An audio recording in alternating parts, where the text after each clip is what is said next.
Magandang hapon mga kapuso, narito po ang mga kaganapan dito lamang po sa Born to Shine. Naganap na nga po ang final perform ng P-Pop Girl at ito na nga ang resulta ng 5 finalists at kasama nga po sila Yula, Nancy at Jenny dito sa 5 at talagang tuwang-tuwa ang magkakaibigan dahil nga po napasali sila mga kapuso.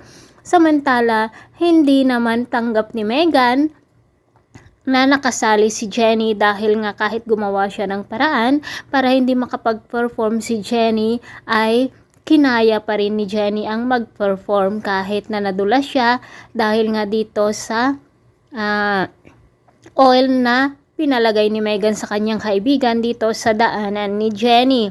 Samantala mga kapuso, hindi pa dito natatapos ang 5 finalists kasi kailangan pa nilang pumili ng leader at sina Megan at Jenny nga po ang nagkompetensya sa pagiging leader. At eto nga po mga kapuso, nang nag-perform na si Jenny ay tahimik talaga ang lahat na nanonood sa kanya at talaga namang pong ramdam na ramdam mo sa puso ang pagkanta nitong si Jenny. Napakagaling talaga itong si Stephanie mga kapuso.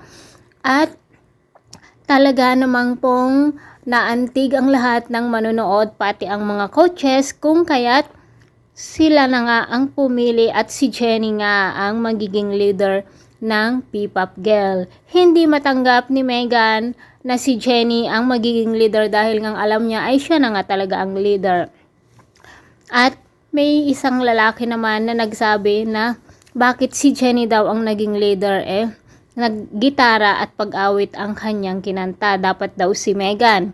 Nagpaliwanag naman si Coach Bana na si Cheryl Cruz kung ano talaga ang ibig sabihin ng P-Pop. At dito naintindihan ng lahat mga kapuso. Ngayon ay talagang masakit ang loob ni Megan dahil nga hindi siya ang naging leader. At ayaw nga niyang makipagtulungan kila Jenny mga kapuso.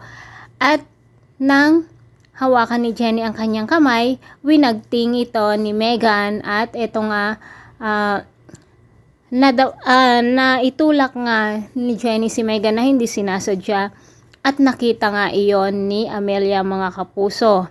Sabi ni Amelia noon kay Dara na kahit gaano man ang galit niya dito kay Minchi ay hindi niya magawang magalit kay Jenny dahil nga hindi nila alam na apo niya ito. Ngunit dahil sa nakita niyang nangyari, siguradong mapapagalitan ni Amelia itong si Jenny. Mga kapuso, sabi nga nila kung sino man talaga ang hindi lumalaban ng patas ay hindi magwawagi gaya ng ginagawa ni Megan. Pakaabangan po natin ang bawat yugto dito lamang po sa Born to Shine. Maraming salamat sa walang sawang pagsubaybay. God bless.